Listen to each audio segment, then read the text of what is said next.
Hello and welcome to my YouTube channel learn self start with the basics. So आज की class में हम class 11th के economics के एक चैप्टर को पढ़ेंगे जिसका नाम है फॉर्म्स ऑफ मार्केट। इसमें हम पढ़ेंगे कि मार्केट क्या होती है, क्या क्या उसके टाइप्स होते हैं, फॉर्म्स होते हैं, कैटेगराइजेशन होता है। और हम पढ़ेंगे फिर कि परफेक्ट कंपटीशन जो फर्स्ट फॉर्म ऑफ मार्केट है उसके क्या फीचर्स होते हैं, कैसे वो वर्क करता है, किस तरीके के कैरेक्टरिस्टिक्स होते हैं उसके। So without wasting any time let's start with the definition of market कि मार्केट होता क्या है। पहले हम ये देखते हैं। तो मार्केट जो है it is divided into these 4 points जो मैंने बोर्ड पर मेंशन कर रखे हैं। Like no physical place requirement. तो ये हो गया मार्केट एक ऐसा, मतलब हम हिंदी में इसे बाजार कहते हैं। तो ये हम कह सकते हैं कि चेन ऑफ शॉप्स हो गया। ऐसा नहीं है कि बस एक शॉप है उसको हमने बोल दिया कि मार्केट है। मार्केट का मतलब हो गया काफी सारी शॉप्स है जो कि बहुत सारे सामान की, बहुत सारे प्रोडक्ट्स की, कमोडिटीज की सेलिंग कर रही है और सप्लाई होने के बाद और ऐसे ही लोग जो हैं, जो बायर्स हैं, उसे परचेज कर रहे हैं उन्हीं कमोडिटीज को एक परफेक्ट प्राइस पे या फिर एक गिवन प्राइस पे। तो no physical face place requirement मतलब मार्केट होने के लिए जरूरी नहीं है कि आपको एक फिजिकल प्लेस की जरूरत हो। अब क्योंकि आज के टाइम पे ज्यादातर सब लोग, इवन हम लोग भी, सब लोग ऑनलाइन शॉपिंग बहुत ज्यादा करते हैं तो उसमें तो फिजिकल प्लेस नहीं है। तो इसीलिए बोला जाता है कि फिजिकल प्लेस का होना जरूरी नहीं है किसी मार्केट के होने के लिए। तो ये हो गया कि फिजिकल प्लेस की कोई रिक्वायरमेंट नहीं है। ये पॉइंट हमारा क्लियर हो गया। नेक्स्ट है interaction between buyers and sellers. जो मार्केट होता है उसका मतलब ये होता है कि इंटरेक्शन होता है ये बायर्स और सेलर्स का, जो खरीद रहा है और जो बेच रहा है उन दोनों के बीच का इंटरेक्शन, लेन देन चल रहा है किसी भी चीज को लेके। ये होता है आपका प्रोडक्ट्स के लिए, कोई भी कमोडिटीज के लिए, सर्विसेज को भी हम इसमें इंक्लूड कर सकते हैं। पर मार्केट के स्ट्रक्चर में हम इकोनॉमिक वे में सिर्फ परचेजिंग एंड सेलिंग ज्यादातर फोकस करते हैं कमोडिटीज को लेके। तो ये हो गया इंटरेक्शन हमारा हो रहा है। इसी जैसे पॉइंट से लिंक्ड होके ये पॉइंट है कि purchase and sale of product. अब इंटरेक्शन किससे रिलेटेड होता है, क्यों होता है, मैंने आपको बताया। सर्विसेज भी हो सकती है, कमोडिटीज भी हो सकती है। तो हम इसमें फोकस करते हैं purchase and sale of products या कमोडिटीज, कि आप या तो कुछ परचेज कर रहे हो, कुछ खरीद रहे हैं, या फिर जो सेलर्स है वो सेल कर रहे हैं। दोनों के ही बीच का जो इंटरेक्शन होता है, जो लिंक होता है किसी भी प्रोडक्ट को लेके, किसी भी कमोडिटी को लेके जो सप्लाई होके आया है, जिसकी डिमांड पर भी डिपेंड करता है, सप्लाई पे डिपेंड करता है उसका प्रोडक्शन कैसे हुआ, उसमें क्या क्या कॉस्ट लगी। उन सारे ही चीजों को फुलफिल करने के बाद जब परचेज एंड सेल पर बात आती है तब इंटरेक्शन होता है बायर्स एंड सेलर्स के बीच। लास्ट हमारा है, ये पॉइंट भी क्लियर हो गया।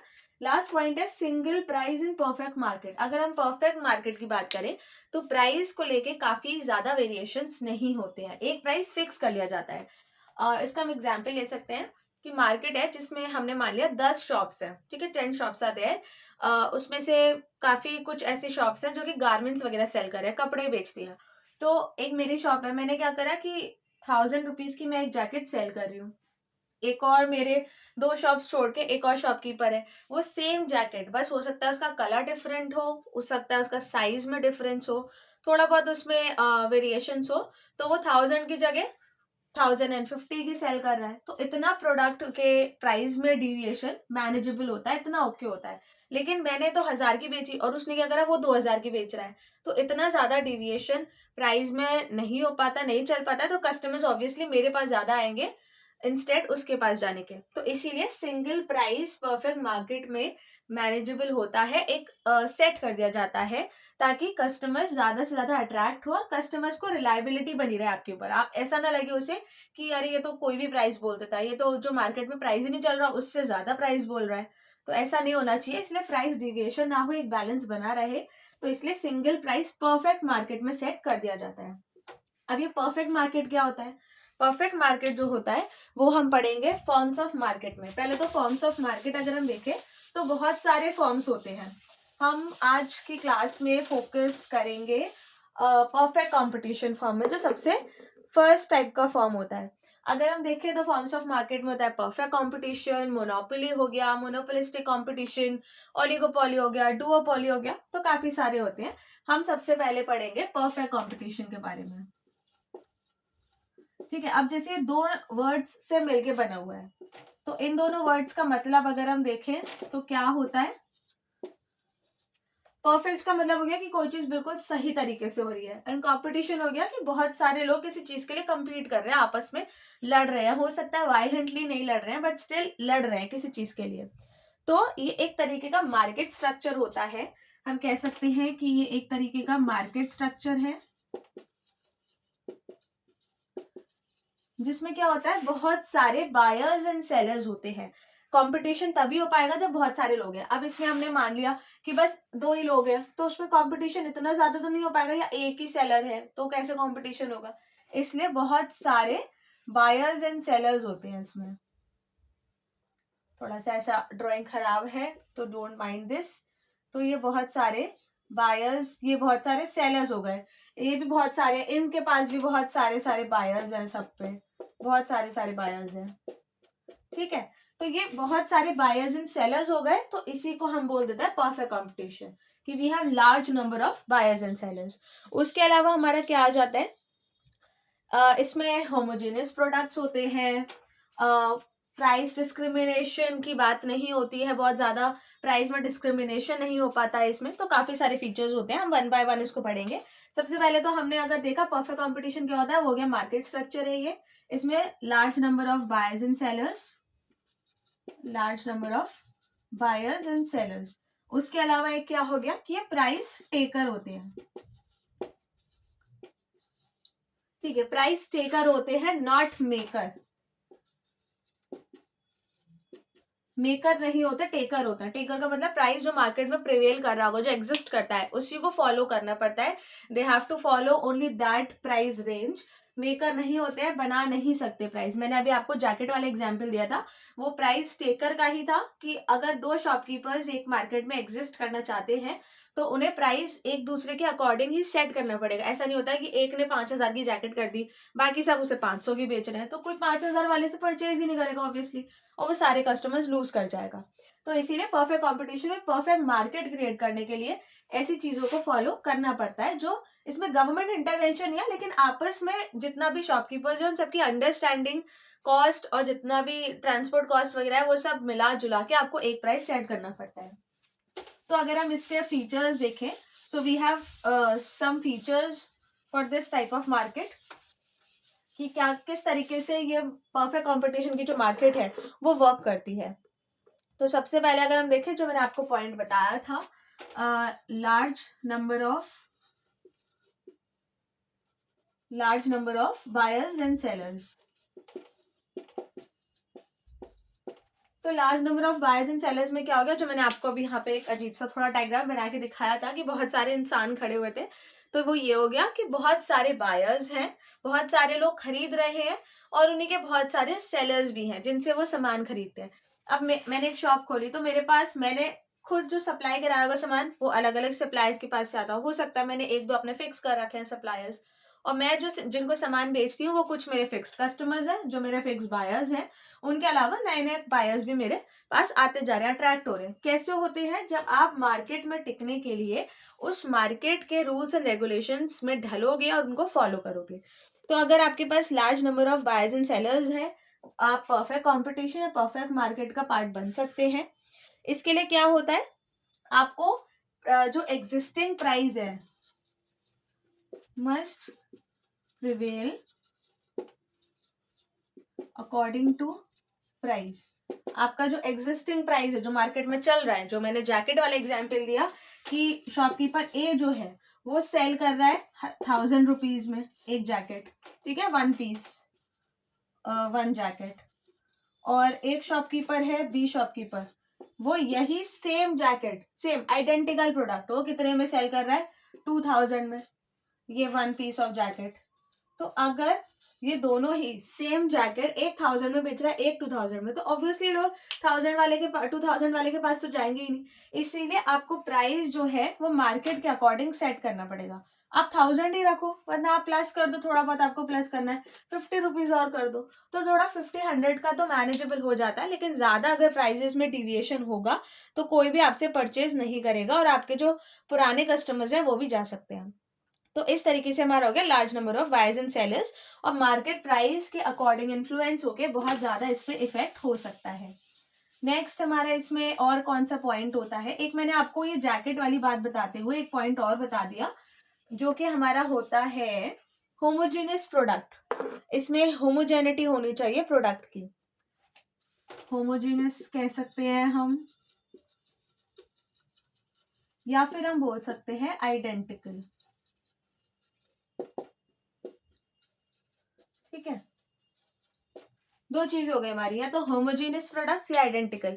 अगर होमोजेनियस वर्ड नहीं आ रहा तो आइडेंटिकल से पता चल गया कि दो प्रोडक्ट जो कि सिमिलर हैं। जैसे मैंने आपको जैकेट का एग्जांपल दिया कि दो सेलर्स जो है वो जैकेट्स सेल कर रहे हैं, थोड़ा बहुत है, एक एक का है साइज का डिफरेंस हो गया, कलर का डिफरेंस हो सकता है, या फिर हो गया कि एक की थोड़ी सी एम्ब्रॉयडर्ड जैकेट है, एक की प्लेन जैकेट है, एक के में ऐसा ब्रोच वगैरह कुछ लगा हुआ है, मोनोग्राम बना हुआ है, अलग अलग तरीके से थोड़ा बहुत डिविएशन होगा, उसके हिसाब से आपकी प्राइस का डिफरेंस आ सकता है। लेकिन ऐसा नहीं होना चाहिए कि आपके बिल्कुल सेम टू सेम प्रोडक्ट्स है और आपने बिल्कुल अलग अलग प्राइस कर दिया, क्योंकि आप परफेक्ट मार्केट में, हमने फर्स्ट पॉइंट पे पढ़ लिया कि मार्केट प्राइस के अकॉर्डिंग आपको चलना पड़ेगा, अदरवाइज यू कांट प्रिवेल और exist in such type of market.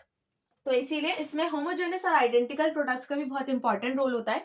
अगर आपका होमोजेनिटी नहीं रहेगी प्रोडक्ट्स में, यूनिफॉर्म नहीं रहेगा प्राइस, तो बहुत ज्यादा आगे प्रॉब्लम हो सकती है।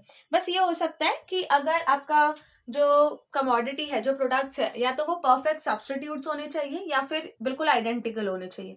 सब्स्टिट्यूट भी होंगे तो चलेगा, जैसे मैंने आपको बताया जैकेट का ही एग्जाम्पल हम लेके चल रहे हैं पूरी बात में, कि मैंने आपको बताया कि जैकेट जो है एक की ब्लैक कलर की है एक के पास, और एक शॉपकीपर के पास थोड़ी एम्ब्रॉयडर्ड है, ब्लैक कलर में नहीं, कोई और कलर में है, तो ये तो आपका हो गया कि सब्स्टिट्यूट की तरह। जैकेट नहीं है तो आपने कोट ले लिया, कोट नहीं है तो आपके पास स्वेटर है, कार्डिगन है, इस तरीके का आपने प्रोडक्ट्स रख लिए, तो इतना तो चल जाएगा, सब्स्टिट्यूट्स हो गए, क्योंकि कि एक नहीं है तो आप दूसरे की जगह कोई और प्रोडक्ट इस्तेमाल कर सकते हो, उसी जैसा प्रोडक्ट है, सिमिलर है।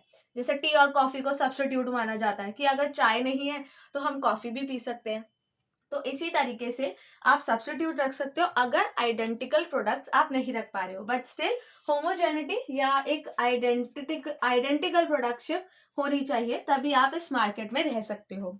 बिल्कुल से आप प्राइस चेंज नहीं कर सकते, प्राइस पे आपको स्टिक रहना ही पड़ता है। नेक्स्ट आपका इसमें हो गया फ्री एंट्री और एग्जिट। फ्री एंट्री एग्जिट कैसे होगा इसमें? फ्री एंट्री एग्जिट नाम से तो पता चल रहा है कि ऐसा दरवाजा खुला हुआ है, आप कभी भी उसमें घुस जाओ, आ जाओ, कभी भी उसमें से लौट के चले जाओ, कभी भी चले जाओ, मन मर्जी के अकॉर्डिंग चल रहा है। तो फ्री एंट्री एंड एग्जिट में कैसे होता है कि कोई भी लीगल या आर्टिफिशियल बैरियर्स नहीं है। सो नो लीगल बैरियर्स, कि एक जो शॉपकीपर है उसको जब मार्केट में आना हो वो आ सकता है, जब जाना हो वो जा सकता है। इस तरीके से आपका हो गया कि कोई लीगल बैरियर्स नहीं है। जैसे मैंने सोचा कि एक में मार्केट है, एबीसी मार्केट करके नाम है, उसमें मैंने अपनी शॉप ओपन कर ली, मैंने 1 साल तक उस शॉप को रन करा, फिर मुझे लगा कि मेरा इतना प्रॉफिट या रेवेन्यूज वगैरह नहीं बन रहे हैं, तो मैंने उस शॉप को क्लोज कर दिया आफ्टर 1 ईयर। तो मुझे ना किसी ने रोका कि शॉप मैंने रेंट पे क्यों ली या परचेज क्यों करी। हाँ, मुझे बस उस शॉप को मेंटेन करने के लिए obviously I have to follow some rules and regulation जो उस मार्केट में प्रिवेल करते होंगे, बट मैं उसको मतलब उस शॉप को रेंट पे भी ले सकती हूँ, परचेज भी कर सकती हूँ उस पर्टिकुलर प्लेस को, और रन भी कर सकती हूँ बिजनेस।